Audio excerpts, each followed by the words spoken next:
the last seminar before we have well-deserved summer holidays. Thanks a lot to all of you that have been following our webinars in the last months, and we hope that you enjoyed the series of issues that we followed this year. Today we will close a series on modeling framework for climate change mitigation policy, and we will close it with a policy panel in which we will focus on the concrete experience from central bankers and policymakers when it comes to dealing with large uncertainty in decision making. But before I turn to the panelists, let me introduce you, Adrian, who will briefly present you the EACCIS prize that EACCIS has announced for the end of this year. Thanks, Pierre. Yes, I would just like to make you aware of this opportunity to submit your research to the first annual prize that the EACCIS Forum is advertising. And with the prize, we're aiming at recognizing outstanding research conducted by junior scholars in macroeconomic policies and sustainability. And this year's topic is challenges climate change poses for central banks. And under this heading, we subsume a couple of questions. For example, how can central bankers best use their balance sheets to promote the transition to net zero? How should central bankers integrate climate considerations into lending and collateral frameworks? How should monetary policymakers incorporate climate into their regular periodic decisions? And what are the challenges that incomplete and imprecise climate-related data pose for central bank decision-making? The deadline is September 30th. And we're accepting finished but unpublished papers, so work in progress is fine. And the monetary reward for the winner is $5,000 that can also be divided for multiple authors. We have a great selection committee who will be judging the work submitted, including Steve Cicchetti, Patrick Bolton, Fernando Necchio, Lucrezia Reichlin, Glenn Rudebush, and your very Pierre Monat. Eligibility and more information on the prize, you can find that on our website. I'm going to post a link in the chat. And with that, I'm going to give the word back to Pierre and wish you a great panel and a great evening. Thank you, Adrian. So let's turn now to the main issue for us today. So how can a policymaker take a robust policy decision in the context of climate change, which is characterized by a large uncertainty, lack of data, and also still rudimentary modeling, I would say. And this panel is a good example of the uncertainty that can hit us, because we were supposed to be 3 panelists tonight, and Liviu Voinea has been unfortunately caught in the airport mess that is happening these days, and he had to reschedule his flight and couldn't join today. But that being said, it's my great pleasure to welcome the 2 other panelists. First, Katrin Assenmacher, who is the head of the Monetary Policy Strategy Division at the European Central Bank. Before this position, she led the monetary policy analysis unit at the Swiss National Bank and was also an assistant professor at the University of Bonn. Katrin has extensively published on monetary policies and time series on issues around inflation, business cycles, and central bank reaction function.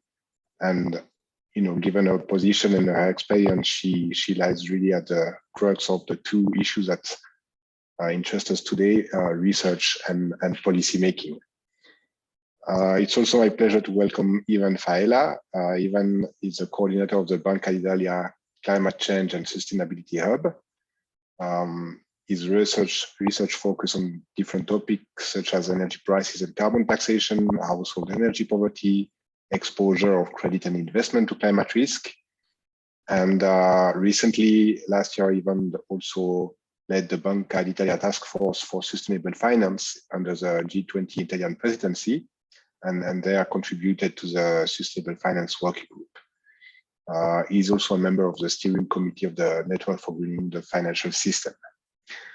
So just to remind you that this policy panel follows a series of seminars that we held previously, which where we presented more the research around uncertainty and decision making.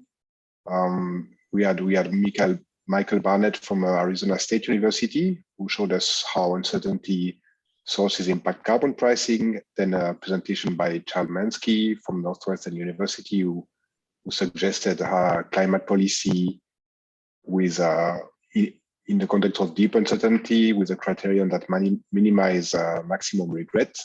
And then finally, Filippo Natoli from the Bank of Italy, who presented a study on how temperature surprises shocks impact the US economy. That was research. Today, we are at the intersection of research and policymaking. And I'm really happy to now hear what Katrin and Ivan could take out of this issue.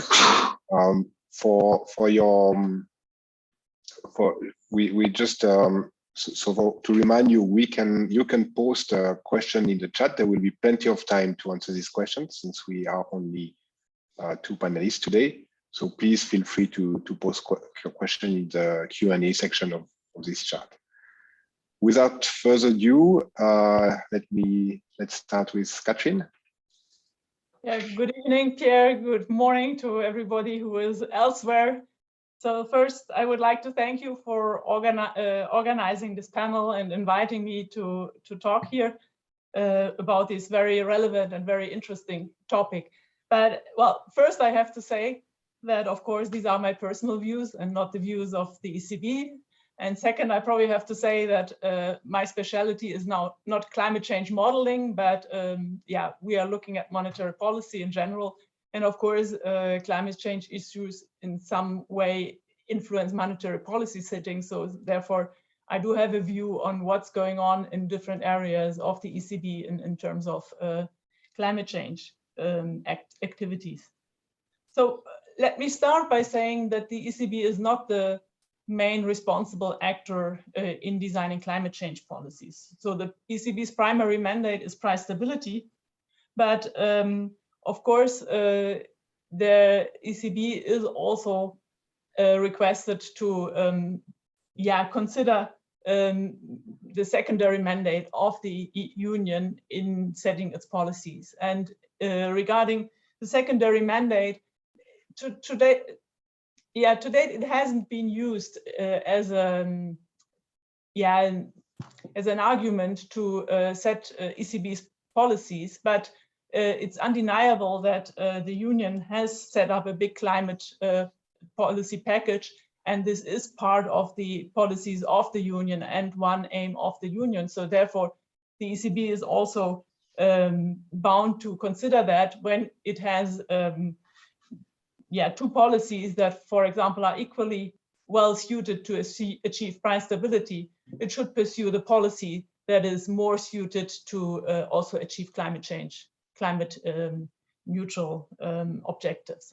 So without prejudice to price stability, it should adopt the policy that is more suited to also consider climate objectives. And I think there is ample space in the setting of monetary policy implementation to take into account these objectives.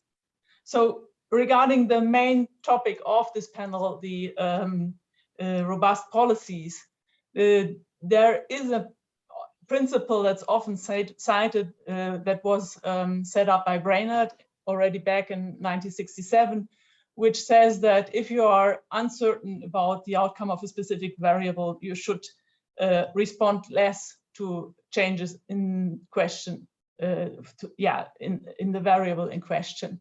And this often is used as an argument that policies should adjust only gradually and in small steps. So it's usually taken as an argument for setting the interest rate, and in the usual context is the interest rate related to changes in inflation or in the output gap.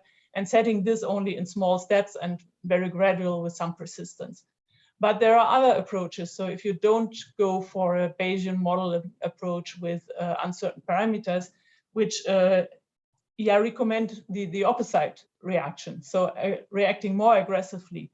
And that's, for example, if you use optimal control approaches, which look at how you can avoid the worst outcome. So monetary policy has often been faced with uncertainty. I already mentioned inflation and the output gap. So the true inflation rate is for a representative agent is an animal that doesn't really exist, that cannot be observed. We have price indices which try to approach this inflation rate. The output gap is not observable and has to be estimated. R star, the neutral interest rate, is a concept that is not cannot be seen in data. So I think monetary policy is quite used to deal with uncertainty. And as I said, traditionally, we have been adjusting interest rates in response to these variables in gradual steps and in small steps. But there are differences also in traditional monetary policies. So faced with the lower bound, in the strategy review, for example, the ECB has come out with a statement saying that when you are faced with the lower bound on interest rates, you may want to act more persistently and more forcefully to this downturn in the economy. And I think in climate change, the situation is similar because we know that it's probably one-sided. And so we know that we are probably doing too little rather than too much. So I think there is also an argument in going to a more forceful reaction instead of acting very gradually and not very forcefully. So considering the practical area, so pragmatic approach. So you have already talked about the lack of data and the lack of knowledge in modeling. So I think from an economist's point of view, you always like to have a convex combination. So I think a pragmatic approach is going for something that is encompassing and that spans a lot of areas, and that you move in these areas towards the direction of a more climate conscious policies. And I think that's what the ECB is doing. So we have determined areas where we want to be active in tackling climate change. And this is, for example, in modeling, in monetary policy implementation, in stress testing, in the collateral framework. So you see that's a broad range of angles where you can check whether instruments, whether policies are aligned with climate change, with climate objectives. So my area, of course, is more on the macro side. So regarding modeling, you have to think about what approach you would like to tackle first. So we have heard about the huge uncertainty in modeling physical risk or transition risks. And from a monetary policy perspective, I would think that modeling physical risk is not as interesting because it's very hard to determine the probabilities, and the forecasts are probably extending over a period that are not that relevant from a monetary policy horizon. So the horizon is probably very long. However, with transition risks, I think we are already in this policy horizon, because we can see that governments are enacting carbon pricing. We see prices of energy moving up, and for different reasons. So I think this is something where we need to look at and where we try to implement that in macroeconomic modeling. So we do have teams that are looking at fleshing out the energy sector in the economy more clearly, and also to see how carbon taxes, carbon pricing could impact on the price of energy, on the resource allocation in the economy. And on the one hand, these measures are already known and announced, so we know what's coming up. And on the other hand, it's also unlikely to be a one-off, but there are successive more steps that need to be taken into account. From the modeling perspective, this is something that is akin to a negative supply shock. So you would have to think from an optimal policy perspective whether you want to react to the downturn in output or whether you would like to react to the higher inflation. So therefore, also from an optimal policy perspective, this constitutes an interesting trade-off that you need to analyze and you need to think about. So I think I stop there. It's probably some remarks for opening up the field, and yeah, happy to take questions later. Thank you very much, Katrin. Ivan, what's your initial inputs? I already have a few questions for Katrin, but okay, I'm happy to get your views before. Thanks for invitation. And I mean that's a really hard topic, but you know, that's nice having a panel try, because you are obliged to try to think what are the issues. I just want to share, I mean, I didn't prepare anything, but I just want to share this simple slide. I don't know if you see it.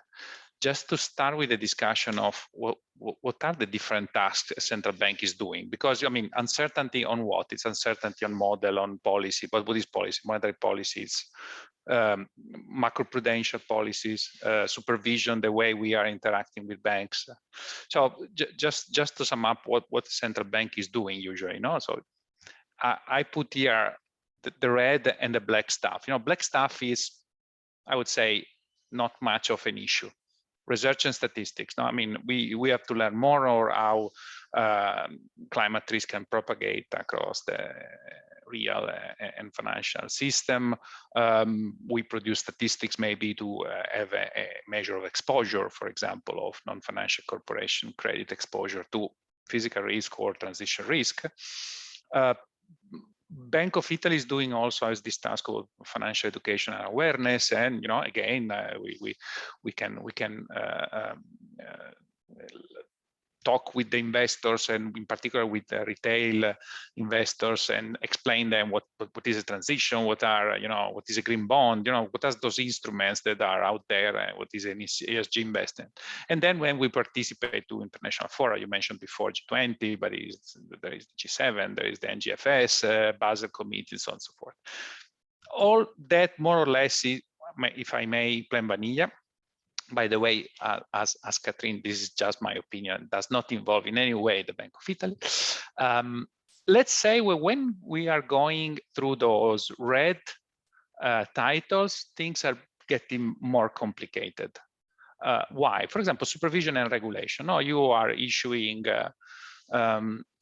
supervisory expectations on what you are expecting the bank are doing in dealing with climate. Well, you are asking things. So, for example, if I would be in a bank, I'm expecting that you are doing the same. You are asking for a measure of exposure or a measure of vulnerability of climate change. The Bank of Italy has the same as suggestion, as practical suggestions, or is just telling very general things. So there is an issue of reputation over here. No? Even more difficult in the case of monetary policy and financial stability. Are we sure that there are no trade-offs? For example, in this moment, there is a trade-off between chasing prices that are mostly, as Katrin underlined, as a supply factor, and pursuing a monetary policy that is climate friendly. I'll just make you a simple example. Is that the case that we are cutting, you know, this idea that, you know, we can influence the cost of capital? I really disagree with this idea with the QE. So we can have a kind of green QE. So we are, let's say, imagining that we are influencing the amount of capital is going toward the energy intensive sectors. Is this thing maybe influencing the future supply of energy? In this moment, this is going to change the inflation or not? So that's an example of practical issues in uncertainty. And, you know, and as Lars Hansen many times underlined, you know, here the reputation of the central bank is at stake. So whatever decision you are taking, you have to be sure that you cannot go back every week because the situation is changing. So the point that also Katrin made before regarding, you know, the famous paper of Brainard on being gradual is key.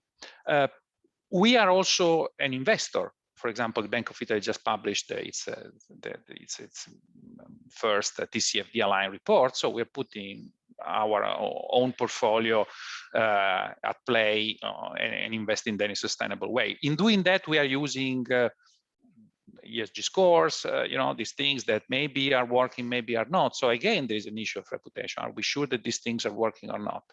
And then finally, we are a firm. So we are asking to the system to go towards zero. We are asking the bank to have a plan, transition plans. No, they are indirectly taking into account how their portfolio is affected by the transition. And what about us? Are we using smart working? Are we managing our offices in a smart way, increasing energy efficiency? By the way, the Bank of Italy, since I think 4 years now, is purchasing just electricity from renewables. But just to make an example, so just to show that there are many things at play here, and I really think that I don't have a recipe to reduce uncertainty. I have some issues that are connected to uncertainty. You mentioned that before, Pierre. No, it's the standard complaint regarding this issue is data and modeling. Let's start with data. There is clear a trade-off between availability and quality. No, central banks were used to use official statistics on the labor market, on inflation, on prices. These are statistics that are high-quality statistics. The situation of official statistics regarding climate in the climate energy sphere is pretty poor, unfortunately. So you have to use data that is provided by private entity. I don't want to repeat the usual story. There are no standard. There's no such transparency. I mean, if you are a private bank and you're using that, well, no problem. It's interesting. They are offering a lot of stuff. Well, let's say when you're a central bank, when you're a public institution, I think there are some issues also. No, I mean, you have to be sure that these things is at least the same quality of official statistics, or maybe you have to combine these statistics. So, but the issue is maybe information is not available. Maybe there is no timely information. So here I see a need for action. Not much for central banks, apart from the statistical function of central banks, but also from a statistical agency that up to now, I mean, I don't think they did provide that much of contribution to these things of the transition. There is international coordination, and here I really to praise NGFS because they really changed the global picture on this stuff, starting from scenario, but I mean, across the board on guidelines for disclosure, guidelines for sustainable reporting. So this thing really provide a strong contribution also to reduce uncertainty, to clear to have a clear picture of everything. There is an issue of simplicity in the modeling and usability of data. I mean, usability, just to make a couple of examples, just say two labels, scope 3 and taxonomy. These things are really interesting in theory, are fantastic if you're a researcher, are a nightmare if you are a policymaker, and are a nightmare as well if you are a bank and you have to provide this information, because that information is not up there. Is not available, because you can have a range of estimates for the same firm of scope 3 that is impressive. It can change of more than 1 order of magnitude. So it's just crazy. But it seems that if you don't have scope 3 and taxonomy, you cannot do nothing. And that's I think a difficult way to go. I mean, I would like to to be more basic, to start with with the things that we know we are robust, and then go. And more or less it's the same for the models. I mean, you can have very complex models. I'm not raising here the issue of all the uncertainty issues that are within the climate model. So not even talking about the uncertainty of the policies, but the discount rate, the dismal theorem of Weizmann, so the use of the idea of cost-benefit analysis, the fat days, so on and so forth. Now, there are nice papers out there, Pindyke and other that they made a fantastic work in underlining, the weaknesses of this model. So when you're merging these models with other models regarding financial stability, monetary policy, I mean, these things is exploding. While I think that we really should stick to something that is more simple and more understandable. So it's also rely on more, it's also on very simple but also clear hypotheses. here, for example, at the bank, we tried not to model the emissions, not to model, the price of emissions, but working straightly on the energy demand. That is something that is not that used out there. So look at the households, look at firms, look at their energy mix, imagining, for example, that you are increasing the price because of carbon taxation. This price is going to increase according to the carbon intensity of different fuels. So it affects the firms according to their energy mix, for example. And this energy mix is mostly, probably depends on the sectors, but maybe not just on that. And I think that's a useful way to see what can happen, because, by the way, it can also be very useful in the present situation. I mean, you have a shock on the energy price. The shock can come from climate policies that is rising, for example, a carbon tax according to the targets that you have in terms of climate neutrality or whatever are your objectives, or it can come because of the disruption on the international or national energy markets. So I think also that it can be used to assess both the situation. Obviously, it's more simple because those models, in particular, we use microsimulation models, so are partial. There is no general effects. But I think they're useful in particular for the policymaker. Just make you an example. Maybe it is not completely related with monetary policy, but is connected somehow to all those literature that was assessing the distributional impact of the QE. If you remember, there was a literature after the reaction of the central banks to the Great Recession. When you are putting a carbon tax, usually you have a regressive effect. In particular, if you're putting a carbon tax on electricity or on heating, you have a regressive effect. It's a bit less if you are putting on liquid fuels. So these things, from the policy point of view, is affecting not only price, but is also affecting the distributive effect of price and expenditure. Is something that you want to consider? Again, it depends on who are you. And here I finished my discussion with the beginnings of the discussion, the point made by Katrin, that it seems that there's a standard actually, a kind of super disclaimer of central banks of climate policies. I mean, climate policies are not in the hands of central banks. So if you are doing your homework, you meaning, I don't know, the finance minister, the energy minister, your homework is communicate to the market a clear path regarding the transition, adjusting all your fiscal tools in terms of subsidies, fee-based, carbon pricing. You don't need that much of intervention by central banks. I mean, it's really important that central banks knows what's going on, and they have monitoring tools, and they have exposure tools, this connection between the financial system and the real economy. That's really important. So, but our tools are not the tools for the transition. I mean, that's simply the truth. That was stated again by Lars Hansen. That is not a central bank, but it's a Nobel laureate, and I think, I mean, that's the truth, and that's important because I think part of uncertainty, for example, is, let's imagine that now I promise that Bank of Italy is going to be climate neutral by 2050. Then I learned the Italian government put back online coal power plants. I mean, I have no chance to become carbon neutral, but I mean, what can I do? I'm going to buy central bank power plants. You know what I mean? So the point is that in these things, it's really important, because I think, and Pierre, because it's many years that I'm working on stuff, that this issue of climate and in general of environmentalism for central banks, it's a rather serious issue.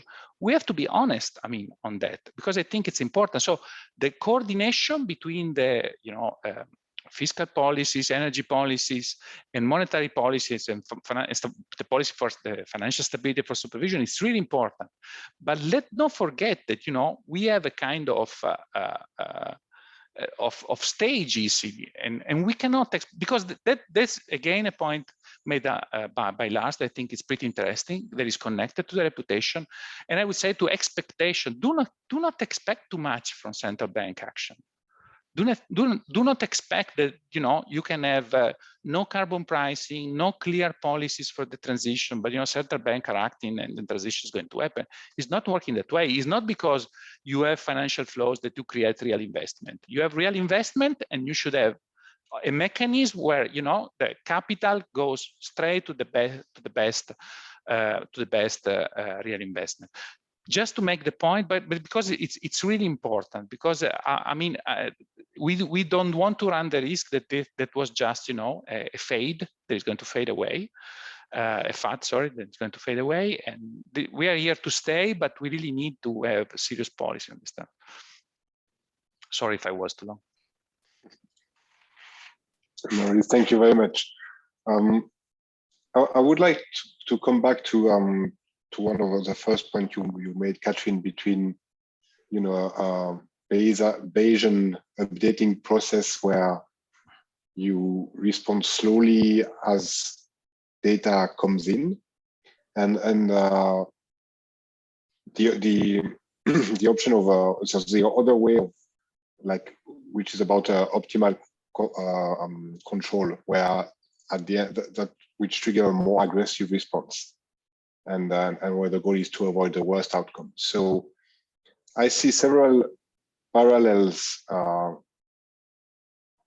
here with climate. For example, we know that so one of the things that a lot of people are warning with climate is that if there is no transition, then the outcome will be extremely, it can be a collapse of the system with loss of biodiversity and all that. So basically we could have a very worst outcome possible. So in that case, maybe optimal control is more the approach that you want. And on the other side also with Bayesian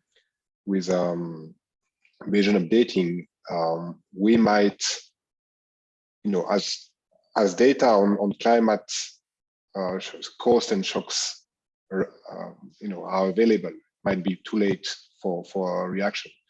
So I don't know if you can do that, but what are the criteria to choose between these two approaches, optimal control and Bayesian updating? In what case do central banks should choose one or the other? Do you have some, like, or is that already going too much into theory, basically? Well, I think first, you have already mentioned, everybody has mentioned the uncertainty that is inherent in climate change modeling. So there is a lot of things that we don't know, and you refer to tipping points, and I think, so if you go for kind of philosophical approach to modeling risks, I think we are in a situation where we have these Knightian uncertainty. So we don't have an uncertainty that can be modeled as a certain probability of something happening, but we have a radical uncertainty that is not amenable to economic modeling. So I think we are in a situation where we are not able at the moment to really devise models and assign probabilities to outcomes and then go for either the Bayesian approach, updating approach, or an optimal control approach, because we even don't know what the worst outcome is.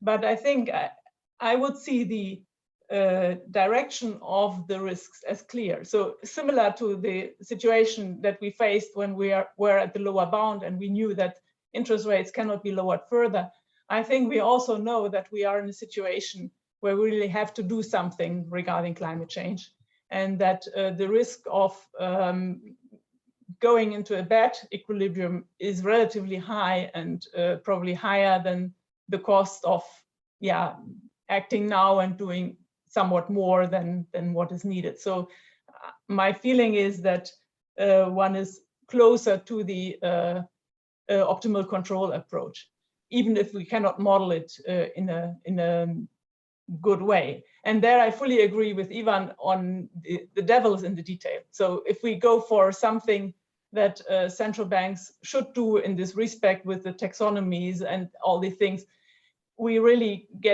run into obstacles relatively soon. And I think it's also difficult in this discussion that a lot of the demands on central banks have been linked to the unconventional measures. So there have been demands in greening corporate sector purchases. There have been demands in greening TLTROs. And currently we are in a situation where we have to ensure price stability, and therefore such programs are being phased out and are being cut back, and they are not aligned with the primary mandate anymore. So I think the more pragmatic approach that I would follow, and I think that the ECB is following, is to look everywhere, to look at where can we improve our knowledge of climate change modeling, where can we put it into macroeconomic modeling and find out what optimal policy in regard to the changes that we identify, be it in the price and sectoral impact of energy taxes have, be it in the interest rate path, be it on R star. So all these things to advance our knowledge there. And second, to look at all the issues where we can have an impact on implementation. So by advancing disclosures, by trying to set up a collateral pool that takes into account climate change objectives and all these things. So it sounds probably as small things, but it's not the ECB's mandate to pursue climate change policies, but it's the mandate to ensure price stability. And of course, we need to keep these climate objectives in mind, but it's not the main area of the policy responsibility of the ECB. Thanks. May I add one thing here? I think that the results of both, the long path and all the efforts that, in particular, the ECB putting climate change on top of its agenda, and the present situation is that now energy is really part of the central bankers' issues. Before, most of the analyses were just guided by labor market. No, we have the Phillips curve. We don't have the Phillips curve of energy, no, for example, and we don't have the unit energy cost.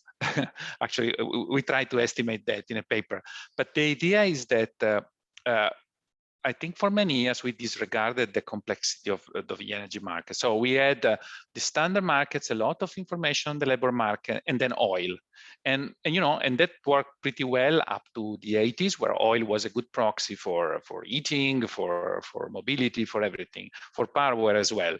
But then after the 90s, these things changed completely because we had the decoupling between gas and oil. The experience, for example, after 2008, we have the renewables, and we have all this issue of the market design, how to integrate renewables. So it's that really is changing all the structure of the pricing, because renewables like nuclear is mostly investment costs. These things is important because in our models, when we're judging this kind of stuff, central bankers, they were mostly not prepared to that. So these things that is happening, this sort of Uber mess on energy markets, plus the transition. And the only thing that I think it's clear by all the central bankers community that climate change is clearly there, and we are experiencing on our skins really day by day in these days in particular. And how these things are also interconnected. For example, water scarcity here is an issue for the agricultural sector, but at the same time is an issue for the power sector in a moment where we have we need gas for heating in the winter, but hydro is producing 12, 13% in Italy. So that's an issue that is impacting really further the cost of energy. I think it's a kind of magic moment, because we are understanding better these things. So this improving of our knowledge is going to stay there, and is going to help a lot central bankers to assess also how we can help the transition, and how we can help in understanding when the transition is going the same direction of our mandates and when it's not. Because also on that, we have to be honest, there will be a lot of moments where maybe there are not even maybe there are also trade-off between financial stability and monetary policy. That's not a new thing. No, something that we experienced before. The most we can do is try to set up at best our models, and if information is not available, try to proxy everything as we can, but at the same time also launch initiatives to fill these gaps. We did something at the international level, but international level is super generic. It's baseline. You are going to have something in no, 25. That's because you are always aiming for perfection.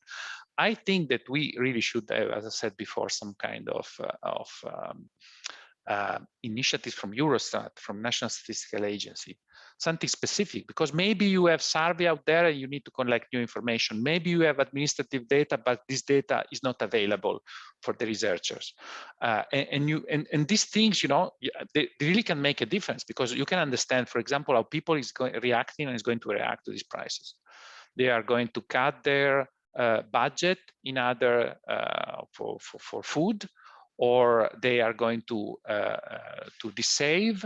So these things are important. We have to understand that. But to understand that, we need information that actually, I wouldn't say is not available. You say if it's available. I don't know the situation in other countries, but now in Italy we're starting having information on 2020 on energy data, for example. I don't think it's that different in other European countries.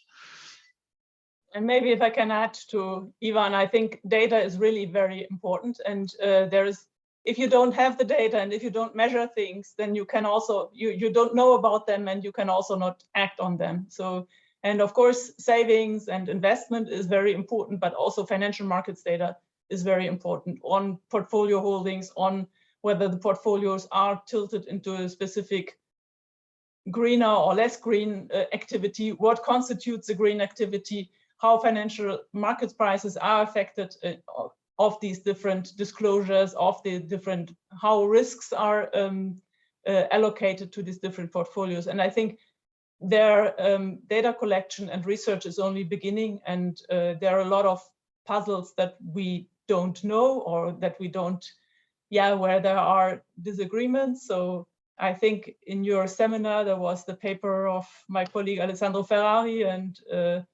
who argued that, even if you buy green, then arbitrage would, disseminate this advantage across different asset prices. So I think the thinking and the research that has to be done in that area is still huge. So first you need data, and then you need also to have the models based on these data to really know what policies are going to work and which policies are probably less effective. To follow up on that, and before that, let me remind the audience that they can ask questions in the Q&A whenever they want. I mean, one historical example in which central bank acted without knowing a lot was the introduction of quantitative easing. At that time, they decided to intervene by buying bonds without, I think, like a lot of past experience and data on how it works, and still they did it. And with climate, the kind of the same thing. We don't have the data. We don't know exactly how it works. Do you see any parallels, or what made this decision of implementing QE possible? And maybe it's not the case for climate change. And I'm not talking here about introducing monetary policy to save the planet. I think everybody is very well aware that it's a responsibility of other agencies. But we always thought in this seminar that central banks can do a bit of can play a role there and use the degree of freedom they have. But coming back to the QE, what do you see any parallels with climate risk here? I think there are similarities and there are differences. And the similarity, as you already said, is that also with QE, central banks didn't know really how it works and had to take a leap of faith and then developing the models to see how the impact is. And I think also now, so Ivan has already mentioned it, there has been quite a shift in the central bank community in the past years to addressing green issues, even although we don't know how it works, and although we are still working on fleshing out the models and looking at the transmission channels. But there are also important differences, and I think it's mainly one important difference. So QE was enacted to secure price stability. So this was the core mandate of the central bank, and the central banks had to be active to pursue their primary mandate. climate change is not the primary mandate. So the ECB is not the prime actor in implementing climate policies. So we do have it as a secondary objective in supporting union policies with regard to climate change if measures are equally suitable to achieve price stability. So therefore, we are acting in a much narrower frame, and naturally, I would say, also measures that we are taking are less drastic than QE, which was really in pursuit of the primary mandate. And if I may add, was also, you know, a response to a kind of a collapse of the interbank market. No, I mean that was really the channel of monetary policy was really stuck at the time completely. No, so that was also a way to make. There are some parallels over here. If you can imagine to have transition shock across the board or a physical shock. I completely agree with Katrin. I think physical issues are mostly local, so it's difficult to imagine such an incredible cluster of events that can have effects worldwide. It's not impossible, but it's difficult. I think that transition risk is better suited not to have this idea that, you know, it's a shock on the energy system. Energy is pervasive, so but, you know, so first you need a shock of that entity. I see also similarities because, and that's the reason why, for example, during the G20, we asked for a climate data gap. At the time, there was the data gap initiatives. The data gap initiative was meant to fill the gap regarding the housing prices, you know, because you know the bubble started from the housing market. You didn't know much about the housing market, so you had exactly the same data issue. You didn't have data at the time, and you didn't have models connecting those markets with the standard macro markets. Oh, you didn't know, and you know that's really similar. But you know, we had the data gap initiatives. We started with at the time we didn't start with the data providers, but if you remember, we had this kind of coalition of the winnings providing data. Housing data are really tricky because again they are pretty local. It's very difficult to have this idea of an average price. But you know, I think that also in the process, central banks learned a lot. The Financial Stability Board did a great job. That was similar to the great job that did with the TCFD. I know that there are critiques of the TCFD because it was private, was a private initiative, was private-led. But at the end of the day, honestly, I think they did a great job in producing standard indicators. They were the first attempt, if you think about trying to standardizing, for example, that kind of analysis and disclosure. So it was a great step. We asked for a climate data gap initiative. We hope that these things is going to produce effects. Again, unfortunately, if you look at the initiative in 2025, but you know, the data gap initiative put together IMF, the UN, statistical agency. So all the right players are there to produce data.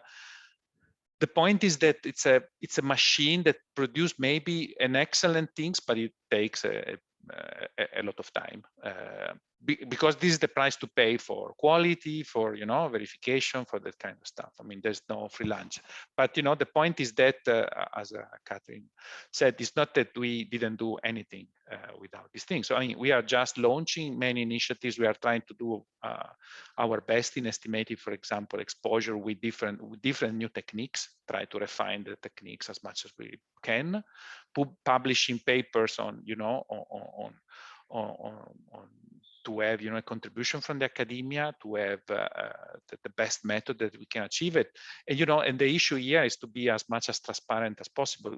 There's not much you can do than that. No, try to give the methods you're using given the constraints you have, and face the floor and see what you think about your methods.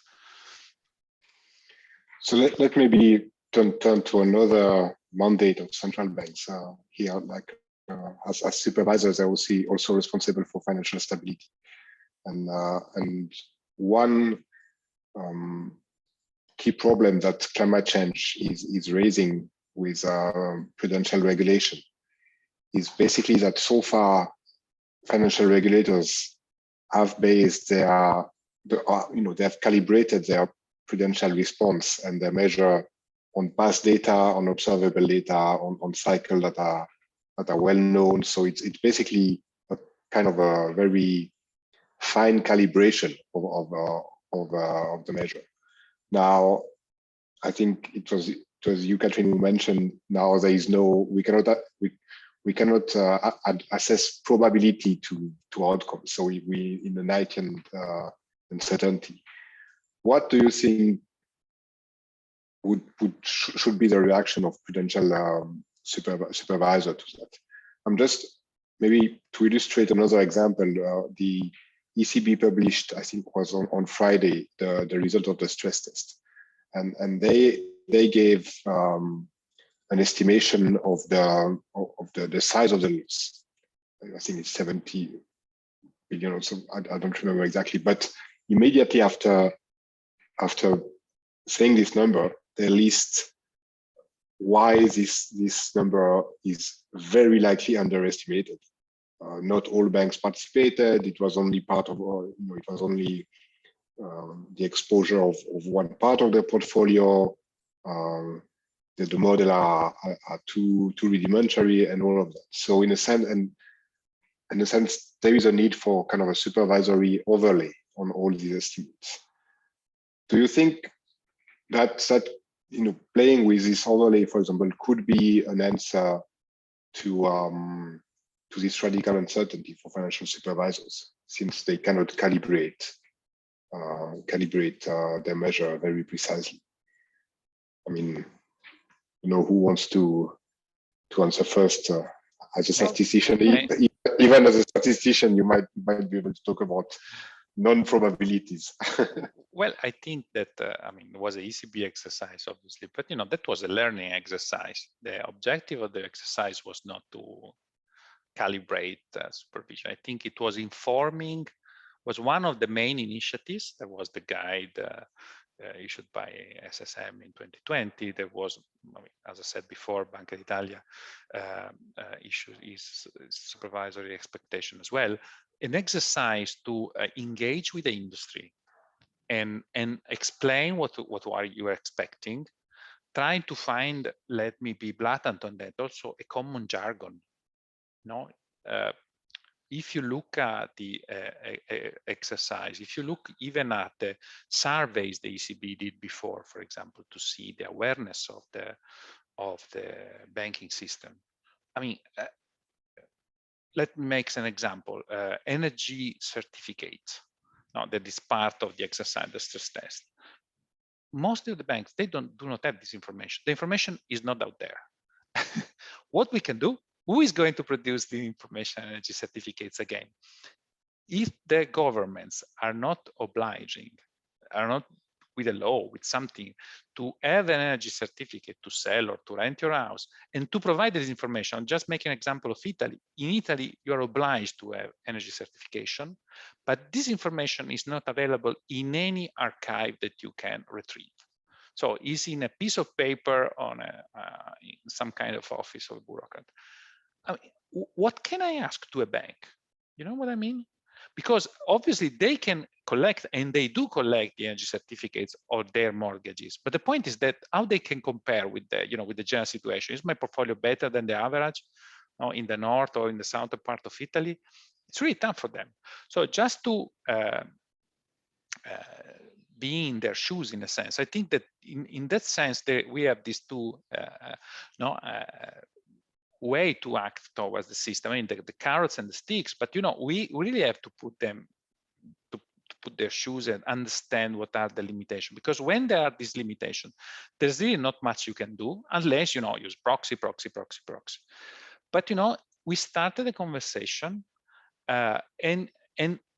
and I think, at least I think about the experience I had when I interact with banks or banks association here in Italy. They really understand that this issue is really important. In many parts of the South, a couple of years ago, they put covenants, for example, on the use of water in the agricultural sector. So we are providing you, this credit, but we want you to, have this insurance or have this technology. So they get this. The point is that when you want the big picture, when you want the scenario, when you want to have these things more and more refined, it's really difficult for them because there is not a website where they can download the data. There is not a standard methodology. So that's the reason I think it was really important starting with this stress test, because if you want, it was, a starting point, a kind of handbook. What if I want to have in my risk appetite framework, including also physical or transition risk? I can do this. I can use this indicator. I can use these other indicators. Scope 1, Scope 2, Scope 3. Then I think that the learning process, if everybody's telling you the Scope 3 is not available, just drop the Scope 3. I mean, do not go after ghosts. It makes no sense. Just start with Scope 1, maybe estimate the Scope 2. That's difficult, but not impossible. And go ahead with that. So, and maybe work to refine the estimation. But I think that was, you cannot calibrate on something that is not out there, because if you do a bad calibration, this is not only to be bad for your, for your action, but it's super bad for your reputation. And in financial stability, like in monetary policy, that's all we have as central bankers, our reputation. I'm not in stress testing, so I can only offer very high-level reflections. And I think, as Ivan just said, there are cost implications. So you complained that we know that our estimates are not conservative enough, so they are probably too low, and there are a lot of caveats that they could be higher. But if you act on that and impose regulation to guide for that, then you of course are impacting on, you're imposing costs on the banking sector and on the real economy. And it's probably like a speed limit. So you have a speed limit that is relatively high, and you take into account that there might be an accident. But on the other hand, if you would have a speed limit of, say, 20 or 30 kilometers per hour, you probably would be safe in terms of lost lives, but you probably would have a very different transportation system than nowadays. So I think you have to strike a balance, and uncertainty at the moment probably goes into the way of keeping the status quo instead of imposing more regulations until we are sure that this is really the correct way to go. So I think there, in contrast to the policy modeling, where I was advocating for more, more forceful action, I think probably on that area, although I'm not an expert in stress testing, on that area you probably don't want to impose very strong conditions from the outset, because you still have to learn and you still have to see what's out there and how actors can, in effect, get the information that you would like to see before taking an informed policy decision. And if I may, Pierre, there is actually a discussion on the use of macroprudential policy at the international level, at the Financial Stability Board, at the BCBS. Again, you say it's just discussion, it's the famous, unfamous blah, blah, blah of Greta, but actually there is a discussion. I mean, up to a couple of years ago, there was no discussion at all about these things. So, so again, I think that things are moving slowly, as in the realm of energy and fiscal policies. They are moving slowly also there. So it's not a peculiarity of the central banking world. Don't get me wrong. I think when we started this webinar, the level of discussion were way beyond what we are observing now, and the fact that there is discussion on all the aspect of central banking, financial stability, monetary policy operation, also on inflation and climate. That's already a great step forward since 3 or 4 years ago, where that was totally inexistent. We've reached the hour, and I think we need to close, unless you have like some pressing remarks that you want to add in a few sentences. Otherwise, Katrin, yes. Just thank you for this interesting discussion. I really enjoyed participating in the seminar. Thanks. My only remarks is that we are, we will chair, Palangirin will co-chair the work stream of net zero central banking, and I think that is going to be a nice journey to understand what really are the real constraints in going net zero. So I think that that's an interesting space that is still unexplored by central banks. So that, like, maybe a hint for the researchers here, if they want to have a promising field. Yeah. Thank you very much for your time, and thank you also for the audience. I hope you got some useful insight from this discussion. And just for you to know, we will resume with our webinar series in September, and the program will be announced on the website. Before ending the seminar, I would also like to reiterate the research prize announcements that Adrian made in the beginning. For more information, you can also check the website. And now it's time for me to wish you a great summer, and see you again in September. Have a good evening. See you. Good evening. Hi, Katrin. Bye. Bye, everybody. Bye-bye.